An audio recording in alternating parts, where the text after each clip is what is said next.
그리고 세 번째, 코리아 디스카운트가 해소될까에 대해서 말씀을 좀 드리도록 하겠습니다. 슈카월드는 다들 아실 거예요. 슈카가 기업들이 주주이익에 바라는 결정을 많이 하는데 이게 이해가 안 된다라고 얘기했습니다. 그래서 윤석열 대통령이 이걸 듣고서 지나친 상속세가 문제다. 대주주가 주가 오르면 기업 팔아야 되니까 그래서 주가를 안 올리려고 한다라고 얘기를 했습니다. 근데 이제 단순히 상속세만의 문제는 아닌 것 같아요. 그래서 이 자본시장 연구원 이 연구를 해봤습니다. 연구를 해봤고 이 주가와 장부가의 비율을 봤을 때 확실히 한국이 코리아 디스카운트가 있기는 있는 것 같다고 얘기를 하고 있습니다.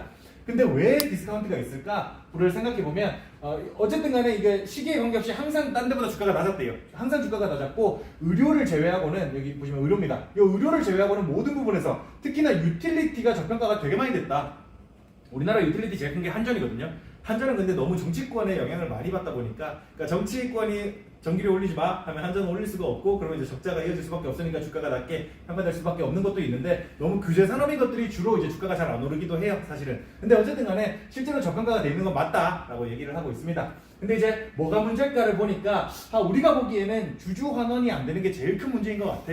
그리고 이 재무적 특성이 문제인 것 같고 그다음 거시경제 리스크, 뭐 북한하고의 리스크 이런 것들이 좀 있는 것 같고 그다음 이제 지배구조가 문제가 아닐까라고 얘기를 하고 있습니다. 그래서 이 사람들의 주장에 따르면 주주 환원 문제가 다른 나라들에 비해서 유독 많이 낮다는 거예요. 그래서 주주 환원이나 주가 비율을 봤을 때 주주 환원이 잘 될수록 주가가 좀 높게 형성이 되더라. 근데 여기는 확실히 그러니까 주주 환원이 안 되니까 주가가 낮게 형성될 수밖에 없다라고 얘기를 하고 있고 재무적 특성 또한 그러니까 일반적으로 제가 아까 서비스업을 수출하는 나라라고 그랬잖아요. 서비스업을 수출한다는 거는 무형 자산을 수출하고 있다는 겁니다. 근데 우리나라 같은 경우는 유형 자산이 많아요. 그러다 보니까 주가를 고평가받기도 쉽지 않은 상황에 있다라고 또 얘기를 하고 있습니다. 줄창 1번, 2번 이슈에서 얘기를 했던 내용이고요. 근데 세 번째로 이제 기업 지배구조 또한 문제가 있다. 그러니까 너네 재벌들 또 니네도 좀 문제가 있어라고 얘기를 하고 있고 근데 이제 제가 2022년 재작년이죠. 재작년 32주차 이슈 리뷰에서 코스피가 3천까지 올라갔었던 거에 대해서 코스피가 왜 올랐냐, 3천까지 왜 올랐을까에 대한 얘기를 한 적이 있었습니다. 근데 이제 결국 원인은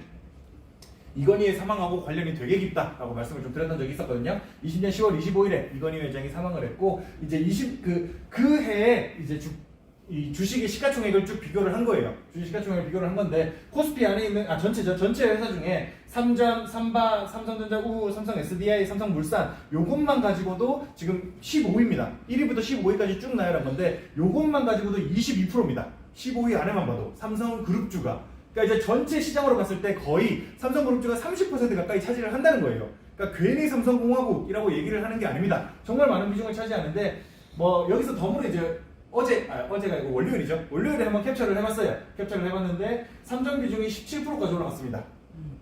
그리고 에너지솔루션 내려왔죠. 한 칸 내려왔고 하이닉스가 한 칸 올라갔고 카카오가 많이 떨어졌어요. 카카오가 여기 있다니까 15위 거의 끝까지 갔습니다. 진짜 많이 떨어졌고 LG화학도 많이 떨어졌죠. LG화학 여기 있던 게 여기까지 내려왔으니까 정말 많이 떨어졌습니다. 그래서 이렇게 변화가 되고 있는데 어쨌든 간에 삼성그룹주의 비중이 되게 높았다는 거죠. 삼성그룹주의 비중이 높았는데 왜 또 이게 또 코스피를 올린 요인이 됐냐?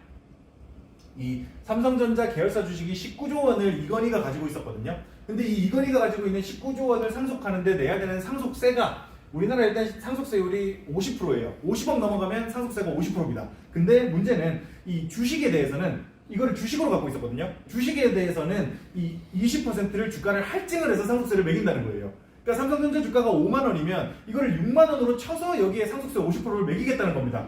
그러면 당연하겠지만 실효세율은 60%까지 올라가게 되는 거거든요. 그러면 이 19조 원을 상속하기 위해서는 12조 원의 상속세가 나오게 되는 거고 그 재원을 이 삼성 일가들이 급히 마련을 했어야 됐다는 거죠. 그리고 그걸 마련하는 과정에서 배당 성향이 20년에 급격히 증가를 했습니다. 19년과 20년에 급격히 증가를 했고 그렇게 증가한 덕분에 코스피가 3천까지 갈 수 있었다. 그러니까 주주 환원이 되게 높아졌었으니까 그래서 그렇게 얘기를 했었거든요. 그렇게 얘기를 했었는데 그래서 정리를 하자면 뭐 상속세율이 높고 20%짜리 상속세율이고 실효세율 60% 상속세 전반하게 배당성을 높였고 그래서 이제 삼성그룹주들이 올라가니까 코스피 상승이 됐었다라고 얘기를 하면서 주가를 예측하는 데 있어서 가장 중요한 변수는 배당이라는 게 주주 환원인 거죠. 주주 환원이랑 이 자사주 매입이라고 했었는데 자사주 매입보다는 자사주 소각이라고 얘기를 해야 될 것 같습니다. 매입은 또 우리나라에서 자사주 매입을 해놓으면 그거 가지고 또 이 주식 배당이라는 걸 통해 가지고 자기들 경영권을 지키는데 또 써요. 그래서 매입이 중요한 게 아니라 이 소각을 해서 한 주주 한 명당의 그 가치를 높이는 게 훨씬 중요하다라고 보이는데 이 법적인 문제로 이 자사주 소각을 잘 안 하고 있는 것 같습니다. 어쨌든 간에 이 두 가지가 가장 큰 문제가 되지 않나라고 생각을 하는데, 근데 이제 여기서 중요한 포인트는 상속세만 낮춰서 될 거는 아니라는 거죠. 여기서 상속세만 낮춰서 주가가 올라갈 게 아니라 배당도 높이고 자사주도 소각시킬 수 있을 만한 요인을 계속해서 만들어줘야 되지 않을까라는 생각을 개인적으로는 조금 하고 있습니다.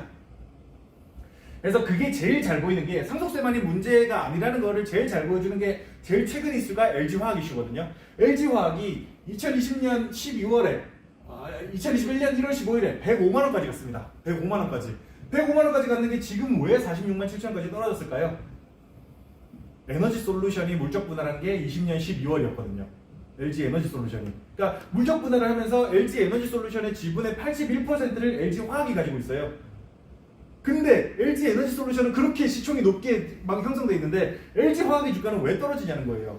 왜냐면 LG 화학이 LG 에너지 솔루션한테 배당을 안 받으면 이거는 얘네는 LG 에너지 솔루션의 배당권을 안 갖고 있는 거나 다름없잖아요. 그러면 얘에 대한 가치가 당연히 에너지 솔루션을 가진 만큼의 가치가 희석될 수밖에 없는 겁니다. 그래서 사실상 이 부분은 에너지 솔루션이 가져가 버린 거예요.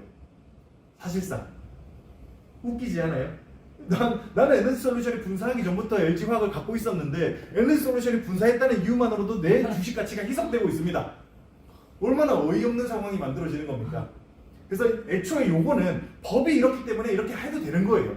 그러니까 애초에 법을 바꿔야 된다고 저는 봅니다. 그래서 최근에 나오는 이슈가 상법이거든요. 상법에 얘기하는 게 이 이사회는 회사의 이익에 반해서는 안 된다라고 얘기를 하고 있어요. 근데 미국 상법은 이 주주의 이익에 반하면 안 된다라고 얘기를 합니다. 그래서 배임죄를 적용할 때 우리나라는 회사의 이익에 반해야 배임죄를 적용할 수 있어요. 근데 미국에서는 주주의 이익에 반해도 배임죄를 적용할 수가 있습니다. 그래서 우리나라에서는 주주의 이익은 상관없어요. 회사의 이익이 중요한 거지.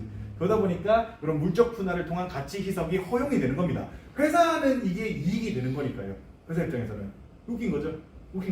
이게 이 나라의 재벌 구조가 어쩔 수 없는 겁니다. 그래서 근데 이제 상법을 바꾸기 위해서는 그 밑에 하위법도 다 바꿔야 되고 갈 길이 너무 먼 거예요. 그래서 우리 대통령이 과연 그거를 잘 해낼 수 있을지 또 이제 재밌는 관전 포인트가 될 것 같습니다. 정리를 좀 드리자면요.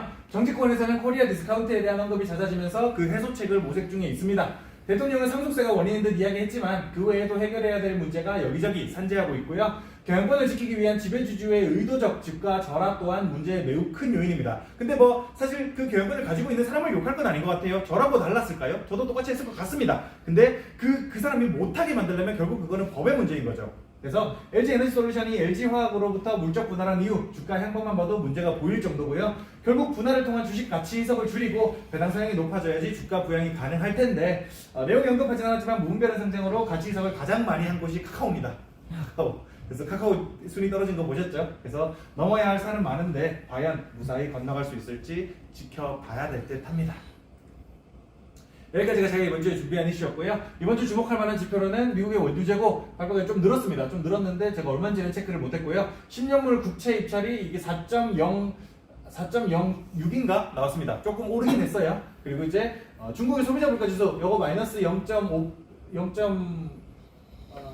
이거 바뀌었는데 이거 YY로 플러스 예측치도 플러스로 바뀌었어요. 이거 플러스 0.5% 예상했는데 0.4%인가 늘었습니다. 그리고 YY로는 마이너스 2.5%인가 줄었습니다. 그리고 신규 실업수당 청구 건수가 오늘 밤에 발표가 될 거고요. 그리고 30년물 국채 입찰이 또 오늘 있겠습니다. 다음 주 중요한 이슈로는요. 또 미국의 물가지표 발표가 있겠고 이제 영국의 소비자 물가지수, 일본과 영국의 GDP와 미국 소매 판매, 그리고 한국의 실업률과 M2 통화량, 그리고 미국의 생산자 물가지수 발표가 있겠습니다. 여기까지가 제가 이번 주에 준비한 이슈였고요. 혹시 궁금하신 거 있으실까요?